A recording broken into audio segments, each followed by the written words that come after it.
1절에서 12절을 통해 한 분에게 집중하니 길이 보인다라는 제목으로 하나님 말씀 증거하겠습니다. 예수님 한 분에게 집중했더니 부활이란 새로운 길이 열렸습니다. 일본의 소설 중에요, 나미야 잡화점의 기적이라는 소설이 있습니다. 나미야 잡화점이라는 가게를 중심으로 시간을 넘나드는 신기한 일이 발생한 그 내용을 했던 소설입니다. 그 소설 안에는요, 이 잡화점이 고민 상담소로 유명해집니다. 나미야 유지라는 사람이 자기의 이름을 따서 나미야 잡화점 이렇게 만드는데요. 그런데 그 잡화점을 만들고 나서 동네 꼬마들이 이 나미야 잡화점을 나야미 그러면서 자꾸 이렇게 약 올리는 거예요. 나야미는 이 고민이라고 말하는 일본어거든요. 그러니까 자기 이름을 따서 나미야 그랬는데 이 뜻이, 그러니까 이름이 발음이 비슷하다 보니까 나야미 그러는 거예요. 그래서 이제 나미야 잡화점에서 필요한 물건이 있으면 말씀하세요. 상담해 드립니다. 그랬더니 꼬마들이 와가지고 그러면 나야미도 상담해 주시나요? 고민도 상담해 주시나요? 그래서 이제 나미야 할아버지가 그래 상담해 주겠다 말씀하신 거예요. 그러니까 아이들이 장난스럽게 막 가지고 온 거예요. 저 공부는 하기 싫고 100점 받고 싶은데 어떻게 해야 하나요? 장난이 아니죠 이거는. 그리고 산타클로스가 우리 집에 왔으면 좋겠는데 우리 집에 굴뚝이 없어요. 그런 거. 이제 원숭이가 다 세상을 지배할 건데 원숭이 말은 어떻게 배워요? 이제 그런 질문들이 막 온 거예요. 그런데 나미야 할아버지가 그 질문에 정성껏 답할 수 있는 대로 다 답을 하셔가지고 이 벽에다 쭉 붙여놓으셨어요. 그런 시간들이 지나니까 사람들이 차츰 진지한 고민들을 거기다 털어놓기 시작합니다. 내가 이런 아픔이 있는데 이런 슬픔이 있는데 어떻게 합니까? 이제 그런 질문들은 할아버지가 이거는 그냥 붙여놓으면 안 되겠다. 그래서 우유통 안에 넣어두었습니다. 그래서 이제 답을 할아버지가 할 수 있는 최선의 답을 써서 이렇게 넣어둬요. 그러면서 그 잡화점이 유명해집니다. 잡지에도 실리게 되고요. 이제 알려지게 됩니다. 그런데 이 소설의 이야기는요, 그 할아버지가 돌아가신 이후에 나미야 잡화점이 거의 폐허가 되고 난 그 시점에 시작됩니다. 좀도둑 3명이 그 집으로 이렇게 몸을 피해서 들어가는데요. 그때 30년 전에 쓴 사람의 편지가 도착합니다. 좀도둑들이 그걸 보고서 자기들에게 마음대로 생각나는 대로 답을 해줘요. 그러면 30년 전의 사람이 그 답을 받아봅니다. 이렇게 시간을 넘나들면서 그 문제에 대해서 답을 해주는 그런 내용이에요. 제가 이 나미야 잡화점을 읽으면서 하나 참 느껴지는 게요. 그 사람들이 그 고민 상담을 했던 내용들이 지금과 별반 다르지 않다는 거예요. 한번 이런 상담이 있었습니다. 저는 국가대표 펜싱 선수로 지금 올림픽을 준비하고 있는데 제 함께 교제하는 남자는 지금 암에 걸렸습니다. 아마 제가 연습하는 그 기간에 죽을지도 모릅니다. 제가 연습하러 가야 되나요? 아니면 이 연인 옆에 곁에 있어줘야 하나요? 또 한 사람은 이런 질문을 합니다. 저희 집은 대대로 생선 가게를 해왔습니다. 제가 이 생선 가게 가업을 이어받아야 하는데 저는 노래가 너무 좋습니다. 저는 가수가 되고 싶어서 계속 노력하고 싶습니다. 어떻게 해야 하나요? 한날은 한 학생이 이렇게 넣었어요. 저희 집이 엄마 아빠가 무슨 일인지 사업 때문인지 밤에 몰래 도망가야 한다고 말합니다. 저는 도망가기 싫어요. 야반 도주를 같이 해야 하나요? 말아야 하나요? 이런 질문들이에요. 우리의 삶에서도 질병이 질문이지 않습니까? 암, 당뇨, 아픔들, 갑상선. 가족들 중에 한 명 정도는 누구나 다 상식으로 먹는 약이 있잖아요. 다 질병은 우리에게 고민인 것 같아요. 미래, 우리에게도 고민이지 않습니까? 내일 일, 앞으로 어떻게 해야 되죠? 진로와 방향, 고민이잖아요. 가족은 늘 가장 큰 고민이잖아요. 내 가족들, 내 사랑하는 사람들, 고민이잖아요. 이 나미야 잡화점에 있었던 그 고민 이야기가 오늘날 우리에게도 있다라는 겁니다. 우리에게 그런 수많은 질문들이 있습니다. 그때 내가 그 답을 할 수 있느냐 없느냐, 그게 우리 삶의 고난을 결정하는 것 같아요. 질문은 있는데 답을 못 찾았어요. 그러면 그게 고난인 거죠. 힘들고 아프게 여겨지는 겁니다. 사람은요 항상 고민하고 질문하며 살아갑니다. 근데 그 답을 찾지 못할 때가 가장 힘들다라는 거죠. 오늘은 부활절이거든요. 이 부활절이 우리에게 주는 의미가 바로 그겁니다. 부활은 하나님이 우리 인생에 주신 답이에요.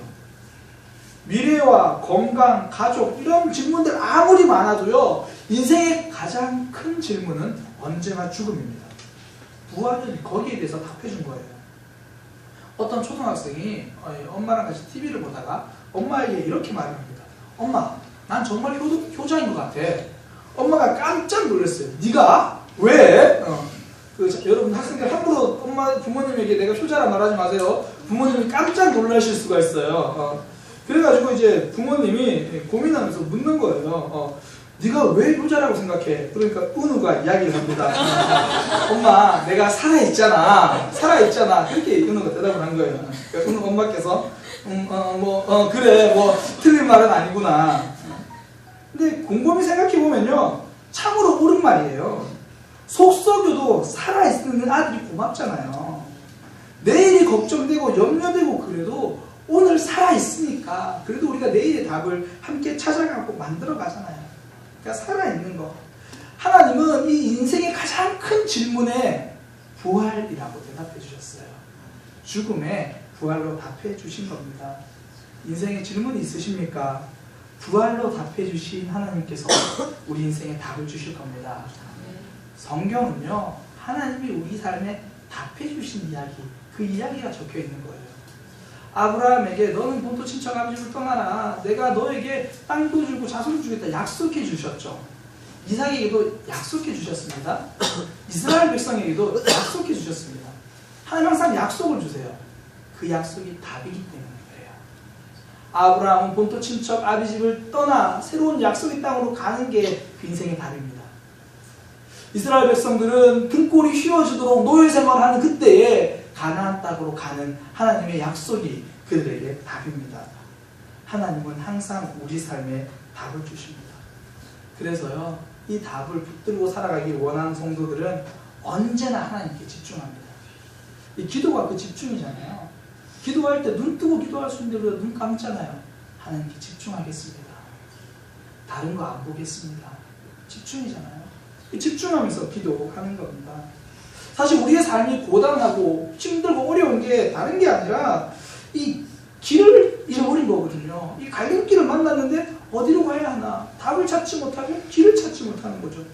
여기까지 열심히 걸어왔어요. 가족을 위해서 열심히 달려왔어요. 근데 막상 퇴직을 앞두고 길이 막힌 것 같잖아요. 건강에 문제가 생기니까 길이 막힌 것 같잖아요. 꽤 힘든 거죠. 요즘 이제 워라밸 이런 말이 굉장히 유행하는데요. 워킹 앤 라이프 밸런스, 일과 삶의 균형이 중요하다. 왜 워라밸 이 말이 유행합니까? 삶의 중요성을 강조하기도 하겠지만 한편으로는요, 길을 잃어버려서 그래요. 길을 발견한 사람 중에서는 균형 있게 사는 사람들 없습니다. 올인합니다. 바울은요, 균형 있게 살지 않았습니다. 하나님께 올인한 거예요. 성경 속의 바울이니까 우리가 그런갑다 하지만 그 바울이 내 아들이어야 봐요. 맨날 복음 전한다고 돌 맞고 복음 전한다고 죽을 위기 겪고 고비 겪고 그럼 그 아들 불러다가 이야기하겠죠. 야, 신앙과 삶의 균형이 중요해. 너 워라밸 몰라? 바울은 워라밸 몰라요. 십자가만 알아요. 워라밸 몰라요. 사명만 알아요. 그는 하나님이 그에게 주신 사명, 곧 복음을 증거하는 일을 마치려 하면은 자기 생명을, 자기 삶을 조금도 귀하게 여기지 않았습니다. 예수님에게 집중한 그는 분명한 길을 가지고 살아갔습니다. 균형을 잃어버렸습니다. 왜요? 하나님께 올인했습니다. 이게 집중하는 성도의 삶입니다. 인생의 답을 찾은 사람들 보세요. 전부 하나님께 집중한 사람들. 전부 하나님의 답을 붙잡고 살아가는 사람들입니다. 오늘 본문에도 보면요, 예수님에게 집중했던 사람, 그래서 부활이라는 답을 경험한 사람, 반면에 집중하지 못하고 여전히 절망과 여전히 아픔으로 살아갔던 사람들이 대조됩니다. 먼저는 예수님의 끝까지 집중했던 사람들입니다. 막달라 마리아를 비롯한 여인들이거든요.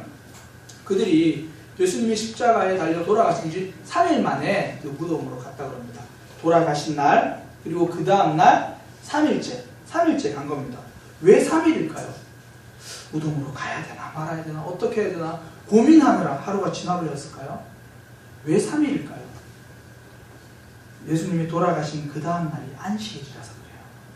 바로 가고 싶었는데 안식일에는 움직이면 안 되니까. 그래서 이 여인들에게 이 안식일 하루는요, 그들의 생애 가장 긴 하루였을 겁니다. 빨리 안식일이 끝나면 가겠다. 그래서 그들이 무덤에 찾아간 3일은요, 몸은 여기 있었지만 마음은 무덤 속에 있었던 그날입니다. 그러니까 안식 후 첫날이라 그러죠. 새벽이라고 말합니다. 이 여인들이 움직일 수 있는 가장 빠른 시간이었습니다. 어쩌면 밤을 새면서 기다렸는지도 모르겠습니다. 그렇게 막달라 마리아와 함께한 여인들은 예수님이 향해 갔습니다. 살아계시는지 돌아가셨든지 중요하지 않는 거예요. 이런 게 집중입니다. 다른 거 안 보죠. 오늘날 한국 교회가 회복되어야 될 게 바로 이런 집중입니다. 하나님 내 삶에서 이런 응답 주시면 집중하겠습니다. 하나님 내 삶에 이런 복 주시면 집중하겠습니다. 막달라 마리아는요, 기적조차 사라진 죽은 예수에게 집중했습니다. 다른 거 보지 않았습니다. 예수님 한 분이면 된다는 거예요. 오병이어 이제 없어도 돼요. 예수님 목소리라도 들었으면 좋겠어요. 그거 간 거예요. 이런 게 집중입니다. 그렇게 집중하고 갔더니 거기서 기쁜 소식을 듣습니다.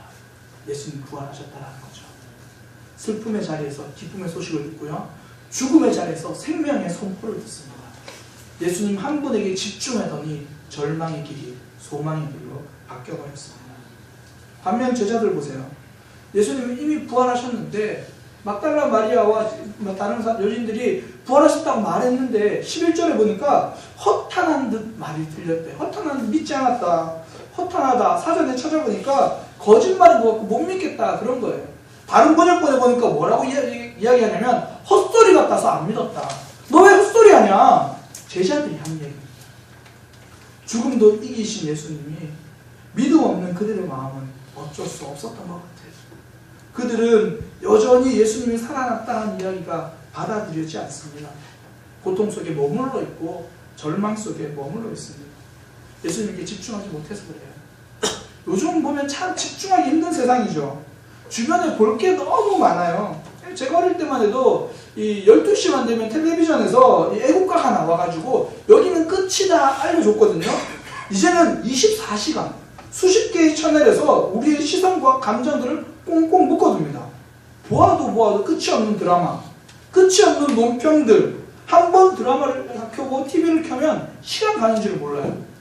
월화 드라마, 수목 드라마, 주말 연속극. 아우 목사님 그 정도는 기본이죠. 1일 연속극.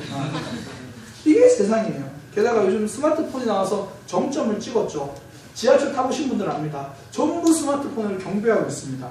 제가 좀 훑어훑어 봤어요. 어른들은 주로 카톡이에요. 카톡에 있는 글, 카톡에 있는 사진, 영상 봐요. 학생들은 SNS, 전부 페이스북. 더 아이들은 유튜브예요. 다 유튜브 보고 그래요. 책을 보는 사람을 찾아보기 어렵습니다. 볼 게 너무 많아서 그래요.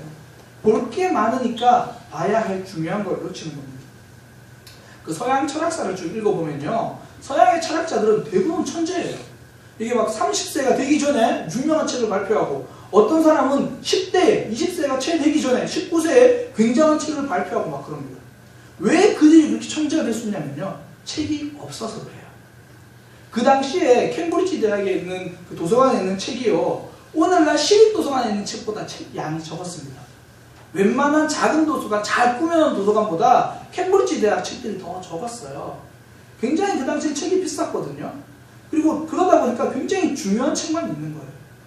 그 서양 철학사에 많은 그 이름을 날리는 대가들은 어릴 때부터요, 책이라고 해봐야 아버지가 읽으시던 아버지 서재에서 물려받은 책들이 대부분이에요. 전부 고전이에요. 전부 아주 굉장한 책들밖에 없는 거예요. 그러니까 어릴 때부터 할 일도 없죠. 그러니까 그 책 읽는 거예요. 하루 종일 화려함이 없는 삶이죠. 단순함으로 가득 찬 삶입니다. 그러니까 정말 어려운 책으로 집중하게 되는 겁니다. 단순한 삶, 단촐한 서재가 대가를 만들어냈습니다. 오늘날 신앙은요, 어쩌면 화려함이 문제인지 모르겠습니다. 볼 것이 너무 많습니다.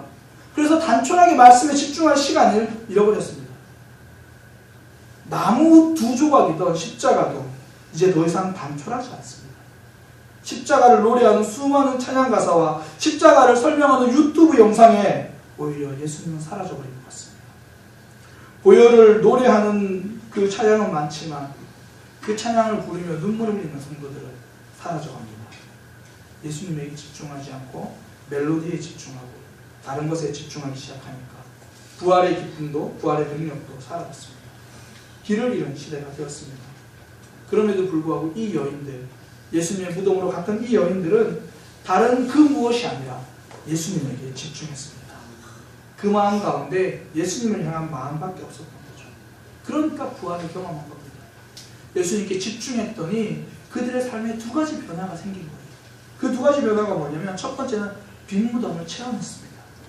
두 번째는요, 말씀이 기억나기 시작한 거예요. 빈 무덤을 체험하고 말씀을 기억하기 시작하니까 그들이 부활을 경험합니다. 새로운 길이 열리는 것을 경험합니다. 우리의 삶에서도 답을 찾지 못할 때 하나님 주신 답을 경험하기를 소망합니다.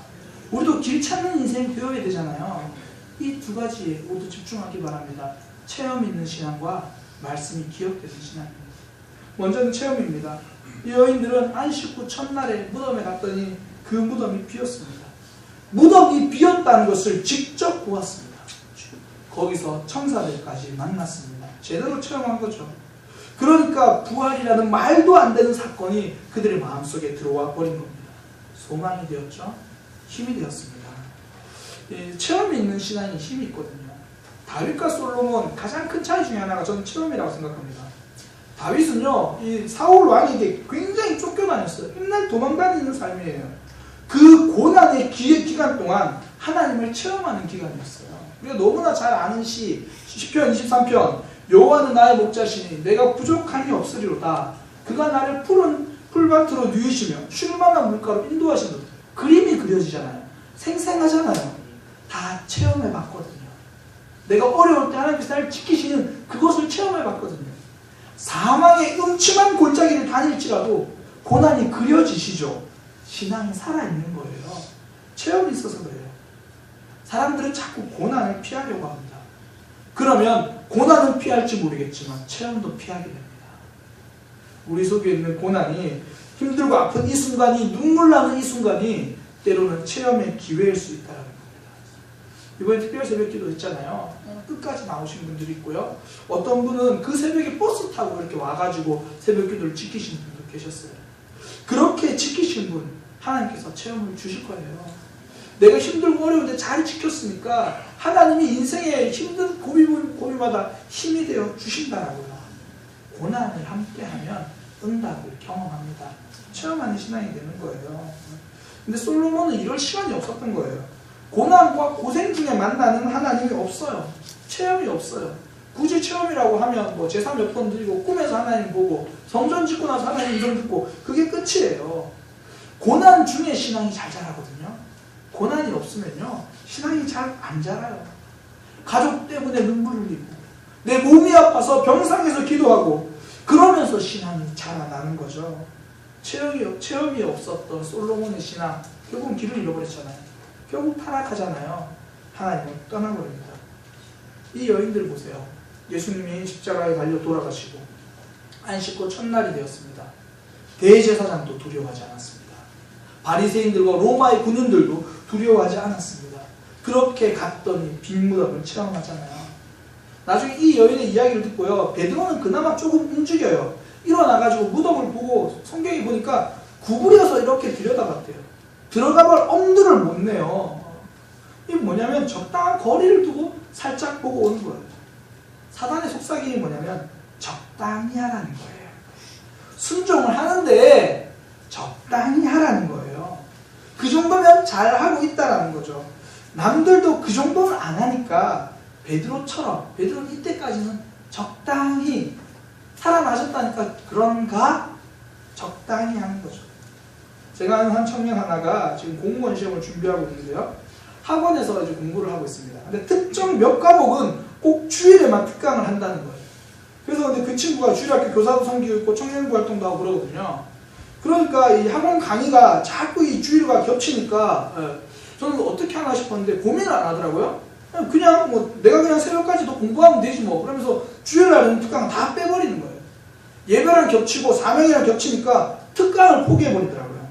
차라리 내가 평일에 새벽까지 공부하겠다. 인터넷 강의 들으면서 공부하겠다. 어차피 내가 열심히 해도 하나님의 은혜가 아니면 안 되고 내가 합격한다고 해도 하나님의 은혜가 아니면 안 되니까 하나님 붙드는 게 집중하는 게 미련해 보이시나요? 이런 삶이 미련해 보이는 거라면 성도는 미련하게 사는 사람입니다. 하나님 붙들고 살아가는 게 어리석어 보입니까? 이게 어리석은 거면 성도는 어리석음을 선택해야 하는 사람입니다. 그 속에서 하나님의 길을 체험하는 겁니다. 그 속에서 하나님이 열어주시는 길을 보게 되는 거예요. 어떻게 하면 체험 있는 신앙이 될 수 있습니까? 내 힘으로 살지 않고 하나님의 힘으로 살겠다 결단하는 겁니다. 내 힘으로 살면 내 경험이 쌓입니다. 하나님의 힘으로 살면 삶의 간증이 쌓입니다. 그래서 성도는요, 늘 인생에서 하나님께 코드를 꼽아놓고 하나님의 힘 받아서 살아가는 사람입니다. 야곱이 그랬거든요. 자기 힘으로 살아갈 때는 자기의 경험은 쌓였지만 하나님에 대한 체험은 없었습니다. 그런데 야곱에게 약복강이라는 충전의 자리가 있었습니다. 약복강에 앉아서 하나님께 코드를 꼽았습니다. 영어로 플러그인 했습니다. 그때부터 그의 삶은요, 간증의 삶으로 바뀌어지기 시작합니다. 하나님께 에너지를 받아 체험 있는 신앙이 된 겁니다. 우리 삶에 어딜 가나 에서가 있잖아요. 어딜 가나 라반이 있잖아요. 나를 힘들게 하고 나를 지치게 하고, 그때 우리가 해야 될 거 하나님께 코드를 꼽으시기 바랍니다. 플러그인 하는 거예요. 하나님이 주시는 힘으로 살아가는 겁니다. 내가 할 수 없다, 방전됐다, 더 이상 못하겠다, 그때 충전의 자리로 가서 하나님께 플러그인 하시기를 소망합니다.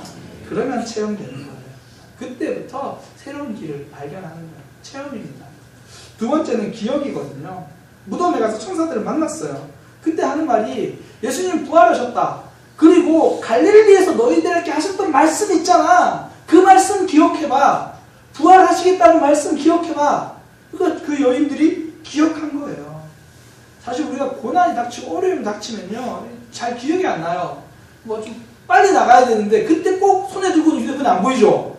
내 휴대폰 어딨지? 당황하니까 그래요. 당황하고 어려움 찾아오면요, 잘 기억 못해요. 힘이 되는 말씀도 잘 기억 못해요. 특히 사람들이 언제 잘 기억 못하냐면, 제가 가장 많이 느끼는데요, 딴 생각하면 잘 기억 못합니다. 설교 말씀 잘 기억 안 나시죠? 이유를 발견하셨을 거예요. 딴 생각하면 잘 기억 못해요. 제자들이 그랬거든요. 예수님 십자가를 말씀하셨어요. 그 제자들은 누가 더 높은 자리에 앉지? 예수님이 부활을 말씀하셨어요. 누가 더 앞자리에 앉지? 거기에만 관심이 있었어요.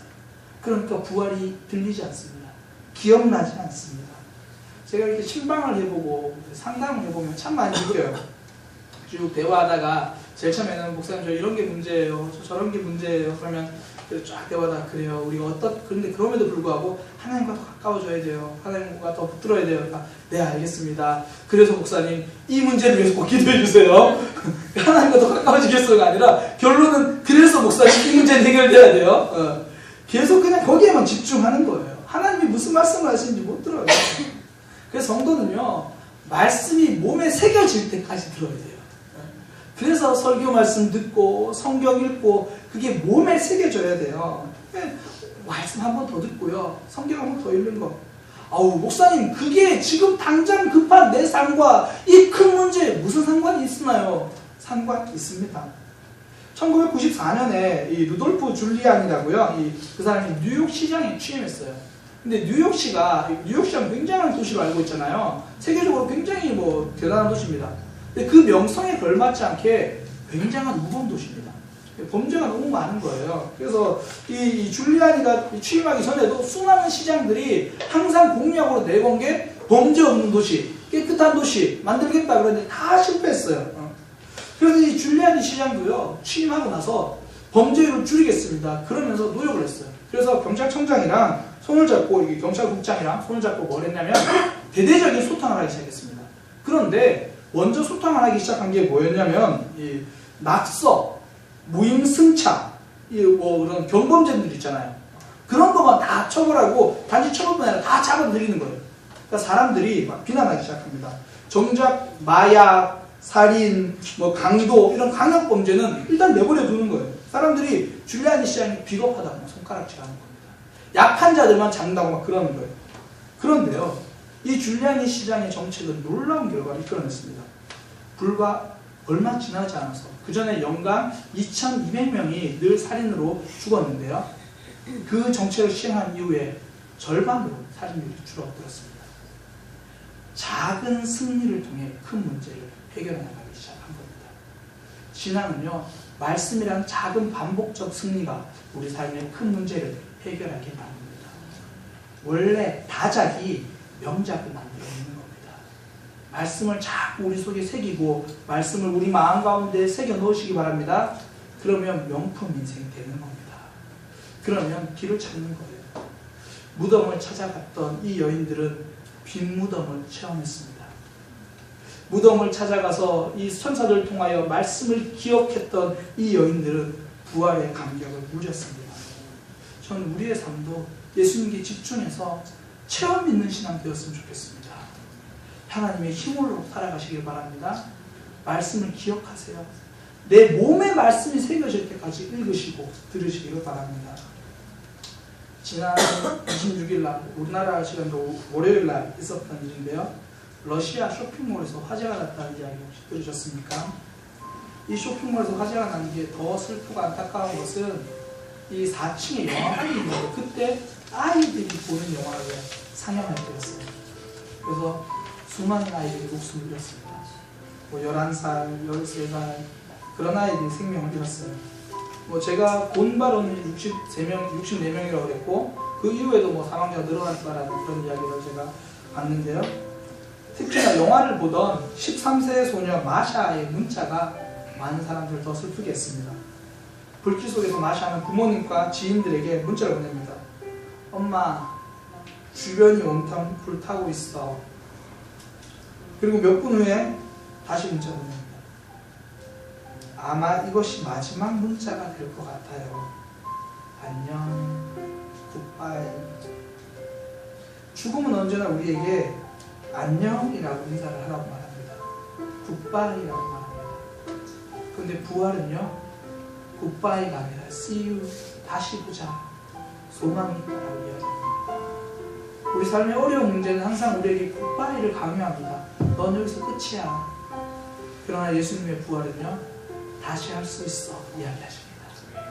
그 부활의 힘을 붙들고 살아가는 믿음의 삶 되기를 소망합니다. 우리 함께 찬양하겠습니다.